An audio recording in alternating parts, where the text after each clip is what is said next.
اعوذ باللہ من الشیطان الرجیم بسم اللہ الرحمن الرحیم۔ السلام علیکم۔ پاکستان اور روس کے تعلقات۔ پاکستان رقبے کے لحاظ سے دنیا کا 33واں بڑا ملک ہے۔ پاکستان کا کل رقبہ 8,81,913 مربع کلومیٹر ہے۔ آبادی کے لحاظ سے پاکستان دنیا کا 5واں بڑا ملک ہے۔ پاکستان کی آبادی تقریباً 22 کروڑ سے زیادہ ہے، جبکہ روس دنیا کا آبادی کے لحاظ سے 9واں بڑا ملک ہے۔ روس کی کل آبادی تقریباً 15 کروڑ ہے اور رقبے کے لحاظ سے روس دنیا کا سب سے بڑا ملک ہے۔ روس کا کل رقبہ 1,71,25,191 مربع کلومیٹر پر مشتمل ہے۔ روس کے 13% حصے پر پانی ہے اور اس کے علاوہ روس کے پاس جدید اسلحہ ہے اور پاکستان کے پاس اس اسلحے کو استعمال کرنے کے لیے پاکستان آرمی ہے۔ یوں تو دونوں ممالک کو ایک دوسرے کے لیے دینے کے لیے بہت کچھ ہے۔ اس ویڈیو میں ہم آپ کو بتائیں گے کہ پاکستان کے روس کے ساتھ تعلقات کیسے خراب ہوئے اور روس نے پاکستان کو اور پاکستان نے روس کو کیسے توڑا، اور روس نے اپنے بہت ہی پیارے دوست بھارت کو چھوڑ کر پاکستان کی طرف کیوں جھکاؤ کیا، اور اب پاکستان کے روس کے ساتھ تعلقات کیسے ہیں۔ 1947 کے بعد جب پاکستان بھارت وجود میں آیا تو دوسری ورلڈ وار کے بعد اس وقت پوری دنیا پر دو سپر پاور بن چکی تھی، ایک امریکہ اور دوسری روس۔ 1947 کے بعد جب انگریز بھارت سے گئے تو سارے ریسورسز بھارت میں تھے اور آبادی بھی زیادہ بھارت میں تھی، اس لیے روس اور امریکہ چاہتا تھا کہ وہ سب سے پہلے بھارت سے دوستی کرے۔ آزاد بھارت کے پہلے وزیر اعظم پنڈت نہرو بھی سوشلسٹ مزاج کے تھے، اس لیے وہ روس کے قریب ہونے لگے اور روس تو پہلے ہی تیار تھا۔ عقل مندی کی بات بھی یہی تھی کہ روس کو تسلیم کیا جائے، کیونکہ روس ریجن کا ملک تھا۔ ظاہر سی بات ہے، اگر کسی ملک کو کوئی تکلیف پہنچے تو وہی ملک ساتھ دے گا جو اس ریجن کا ہوگا، 7 سمندر پار ملک تو ساتھ نہیں دے گا۔ کیونکہ پاکستان ایک نئے ملک کے طور پر دنیا کے نقشے پر ابھرا تھا تو پاکستان کو کسی نہ کسی سپر پاور کا ساتھ دینا تھا، تو پاکستان نے روس کی بجائے امریکہ کو ترجیح دی اور امریکہ کا ساتھ دینے پر آمادہ ہو گئے، جس کا پاکستان کو بعد میں بہت بڑا نقصان ہوا۔ 1950 اور 1960 کی دہائی میں پاکستان میں ترقی پسند تحریک کافی زوردار رہی۔ 1970 کی دہائی میں جب بھٹو نے اقتدار سنبھالا تو بھٹو ایک سوشلسٹ آدمی تھے۔ بھٹو کی سیاست امریکہ کے بالکل مخالف تھی۔ ان کی حکومت آئی تو اس نے روس کے ساتھ تعلقات بہتر شروع کر دیے اور روس نے پاکستان میں اسٹیل مل پر کام شروع کر دیا۔ اسٹیل مل دنیا کے وہ واحد ملز ہے جو پورٹ اسٹیل ملز ہے جو پاکستان کو بہت زیادہ پروفٹ دے سکتی ہے، لیکن اس کے بعد حالات ہی کچھ بدل گئے، کیونکہ پاکستان کے تعلقات روس کے ساتھ ابھی اتنے اچھے نہیں ہوئے تھے، جبکہ دوسری طرف انڈیا اور روس کے تعلقات بہت ہی مضبوط تھے اور انڈیا اندر ہی اندر پاکستان کو توڑنے کی کوشش میں تھا اور آخرکار 1971 میں پاکستان کو توڑنے میں کامیاب ہو گیا اور روس نے انڈیا کا ساتھ دیا اور پاکستان اور بنگلہ دیش دو ملکوں کی صورت میں علیحدہ علیحدہ ہو گیا۔ امریکہ اور چائنا کو پاکستان کا ساتھ دینے پر دھمکیاں بھی دی گئی، جس کا پاکستان کو بہت بڑا نقصان اور دلی دکھ بھی ہوا۔ 1979 میں روس نے افغانستان پر حملہ کیا اور یہ جنگ 10 سال تک چلتی رہی۔ پاکستان کو یہ ڈر تھا کہ کہیں روس اور افغانستان کی یہ جنگ بلوچستان تک نہ پہنچ جائے اور روس ساحل سمندر پر قبضہ نہ کر لے، جس کی وجہ سے پاکستان نے افغانستان کا ساتھ دیا۔ پاکستانی دماغ، امریکی اسلحہ اور افغانی ہمت نے مل کر اس وقت کی سب سے بڑی ملٹری پاور کو شکست دی۔ اس جنگ میں روس کا مالی لحاظ سے بہت نقصان ہوا۔ اس جنگ کے بعد اکانومی کا حال اتنا برا ہوا کہ روس کو اپنی فوج کو تنخواہیں دینے کے پیسے نہ رہے اور روس دیوالیہ ہو گیا اور اندر ہی اندر سے ٹوٹ گیا۔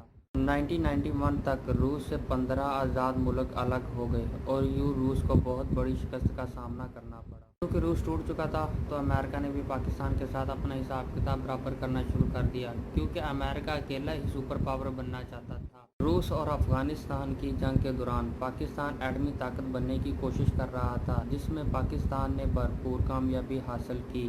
روس کے ٹوٹنے کے بعد امریکہ نے پاکستان پر تجارتی پابندیاں لگا دی اور بھارت کو تجارت کی پیشکش کر دی۔ کیونکہ روس ٹوٹ چکا تھا تو انڈیا نے امریکہ کی اس پیشکش کا بھرپور فائدہ اٹھاتے ہوئے دعوت قبول کر لی۔ اب بات کرتے ہیں کہ پاکستان روس کے ساتھ تعلقات کیوں بنانا چاہتا ہے۔ پاکستان نے اپنی فارن پالیسی میں تبدیلی کی ہے۔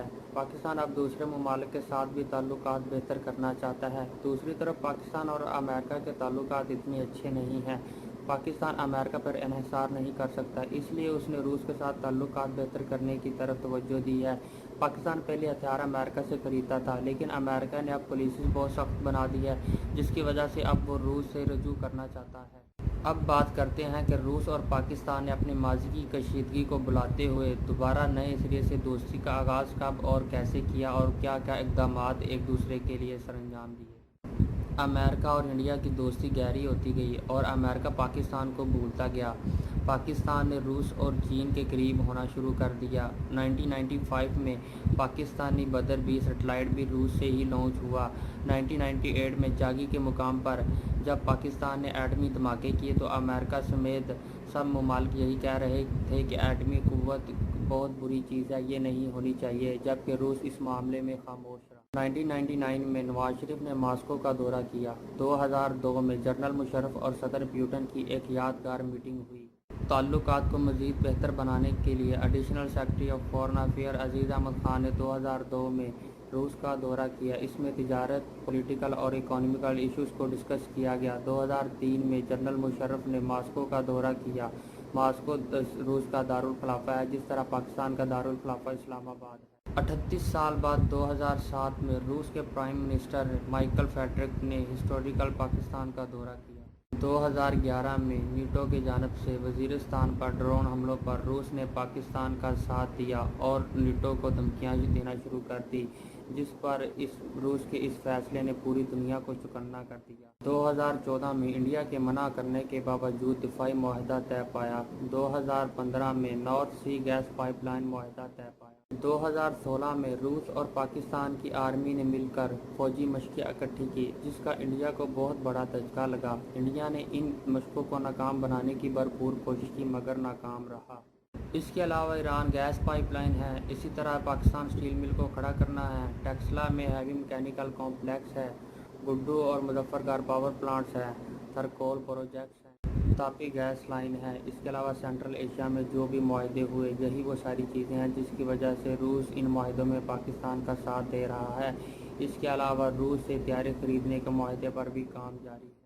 M-35 4 ہیلی کاپٹر جو روس نے پاکستان کو دیے تھے اور اب مزید 30 اور دینے جا رہا ہے۔ پاکستان اور روس ایک بہت ہی مضبوط اور اچھے تعلقات کے ساتھ ایک دوسرے کے ساتھ آگے بڑھ رہے ہیں۔ ورلڈ آرڈر تبدیل ہو رہا ہے۔ پہلے امریکہ جو ایک سپر پاور مانا جاتا تھا، اب چائنا ایک بہت ہی مضبوط معیشت کے ساتھ، معاشی طاقت کے ساتھ دنیا کے نقشے پر ابھر رہا ہے۔ دوسری طرف روس کے صدر ولادیمیر پوٹن نے روس کو ایک بہت بڑا جوائنٹ بنا دیا ہے۔ اب چائنا اور روس مل کر امریکہ کو ٹف ٹائم دینے جا رہے ہیں۔ روس بذات خود سی پیک میں دلچسپی رکھتا ہے کیونکہ یہاں سے اس کو گرم پانی کے سمندر تک راستہ ملتا ہے، جو کہ روس کا ہمیشہ سے مسئلہ رہا ہے، اور روس نے خود کہا ہے کہ وہ سی پیک میں انویسٹمنٹ کرنا چاہتا ہے۔ کرائمیا اور یوکرین کے مسئلے کی وجہ سے روس کے سمندری حدود پر یورپین ممالک نے پابندی لگا دی، اور سی پیک ایک پرانا سلک روڈ ہے۔